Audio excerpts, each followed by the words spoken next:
सोमनाथ ज्योतिर्लिंग इस दुनिया का सबसे पुराना शिव ज्योतिर्लिंग। कुछ रिपोर्ट्स तो ये भी कहती हैं कि यहाँ पिछले 2000 साल से शिव जी की पूजा हो रही है। अगर आप द्वादश ज्योतिर्लिंग यानी 12 ज्योतिर्लिंग के तीर्थ पे निकलते हो तो सोमनाथ ही वो जगह है जहाँ से आपकी यात्रा शुरू होगी। गुजरात के प्रभास पाटन में बसा है मंदिर शिव जी के भक्तों के लिए तो जरूरी है ही, और साथ ही साथ कहा जाता है कि ये वही जगह है जहाँ श्री कृष्ण ने धरती पे अपने कुछ आखिरी दिन गुजारे थे। सोमनाथ का मेंशन डायरेक्टली या इनडायरेक्टली काफी बार हमारे एंशिएंट टेक्स्ट में किया गया है, जैसे शिव महापुराण का जन स्मिता चैप्टर 13 जिसमें शिव ज्योतिर्लिंग की एक लिस्ट है जिसमें सोमनाथ सबसे टॉप पे है। महाभारत बुक 3 के चैप्टर 109, 118 और 199 और भागवत पुराण के सेक्शन 10.45 और 10.78 में एक तीर्थ की बात की गई है जो प्रभास पाटन में सरस्वती नदी के तट पे है। लेकिन जहाँ गुड़ होता है वहाँ मक्खियाँ तो आती ही है। इस मंदिर की चमक ने काफी लुटेरों को भी उकसाया। 11वीं सदी से लेकर 18वीं सदी तक इस मंदिर को 17 बार लूटा गया। कहा जाता है कि जो सबसे पहला ओरिजिनल मंदिर था उसमें शिव जी की एक मूर्ति थी जो हवा में तैरती थी। लेकिन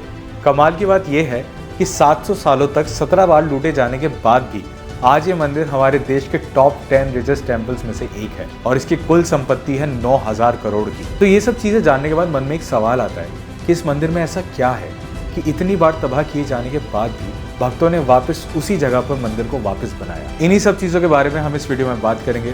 तो भाइयों, स्वागत है आप सभी का देखो इंडिया के एक नए एपिसोड में।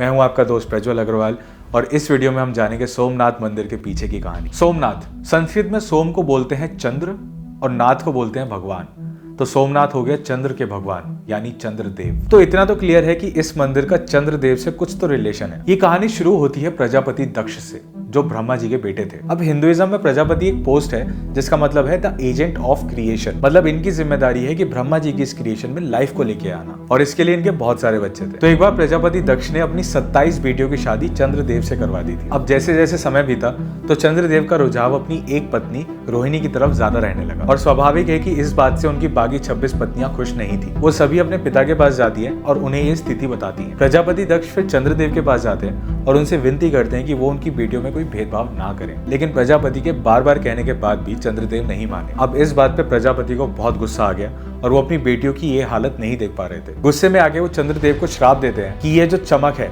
जिस पे तुम्हें इतना अभिमान है, तुम इस चमक को खो दोगे और धीरे धीरे सिकुड़ के एकदम छोटे हो जाओगे। अब प्रजापति ने श्राप तो सिर्फ चंद्रदेव को दिया था, लेकिन क्योंकि चांद एक बहुत इंपॉर्टेंट रोल प्ले करता है हमारी सृष्टि के संतुलन में, तो चांद के चले जाने से हर जगह एक इंस्टेबिलिटी हो गई। टाइड्स काबू के बाहर हो गई, मौसम खराब रहने लगा, दिन छोटे हो गए और फसल उगनी बंद हो गई। अब इस असंतुलन को काबू करने के लिए इंद्र और उनके देवता जाते हैं ब्रह्मा जी के पास और उन्हें सारा किस्सा सुनाते हैं। ब्रह्मा जी कहते हैं कि जो हो चुका है वो इतनी आसानी से वापस नहीं किया जा सकता। एक शिवा ही है जो इसका कुछ उपाय दे सकते हैं, लेकिन उसके लिए चंद्रदेव को बताना होगा कि वो अपना अहंकार खत्म कर चुके हैं। उनको नीचे धरती पे जाना होगा और एक तालाब के किनारे शिवलिंग की स्थापना करनी होगी और महामृत्युंजय का जाप करना होगा, तब तक जब तक शिवा को यकीन ना हो जाए कि चंद्रदेव का अहंकार खत्म हो चुका है। फिर ऐसा ही हुआ।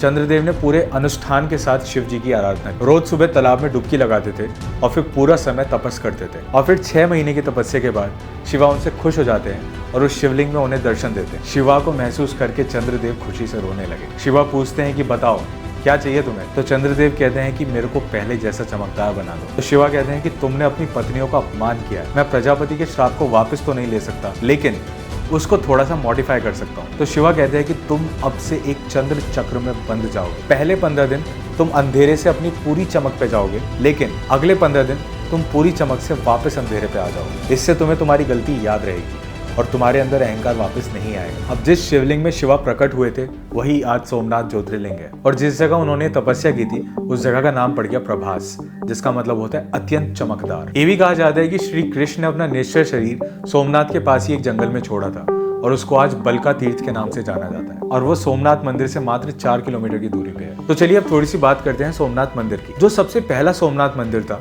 उसका निर्माण 4 हिस्सों में हुआ था। सबसे पहले चंद्रदेव ने मंदिर का एक हिस्सा बनवाया था पूरा सोने में। फिर रावण, वही रामायण वाले, उन्होंने इस मंदिर का दूसरा हिस्सा बनवाया था चांदी से। फिर श्री कृष्ण ने इस मंदिर का तीसरा हिस्सा बनवाया था चंदन से, और फिर आखिर में भीमदेव जो 11वीं शताब्दी में गुजरात के कुछ हिस्सों के राजा थे, उन्होंने इसका चौथा हिस्सा बनवाया था पत्थर से। लेकिन फिर उसके बाद इन्वेजन शुरू हो गए, इस मंदिर को इतनी बार लूटा गया, इतनी बार तोड़ा गया, तो अब इसका जो ओरिजिनल स्ट्रक्चर है वो तो हमारे सामने नहीं है। इस समय जो सोमनाथ मंदिर है वो भारत सरकार ने आजादी मिलने के बाद बनवाया था सन 1950 में, और अभी रिसेंटली सोमनाथ मंदिर के पास काफी एक्सकेवेशंस हुए थे, तो उसके दौरान काफी सारी मूर्तियां, बिल्डिंग पार्ट्स और इंस्क्रिप्शंस मिले हैं जो डेट करते हैं आज से 1700 पुराने समय को। और ये सब चीजें आप प्रभास पदन में एक म्यूजियम है, प्रभास पदन म्यूजियम के नाम से, वहां पे जाके देख सकते हैं। तो भाइयों ये थी कहानी सोमनाथ मंदिर की। आशा करता हूँ कि आपको ये वीडियो पसंद आई होगी। अगर आपने इस वीडियो में कुछ नया सीखा तो इस चैनल को सब्सक्राइब जरूर करें और अब मिलते हैं आपसे अगली वीडियो में अगले ज्योतिर्लिंग के साथ।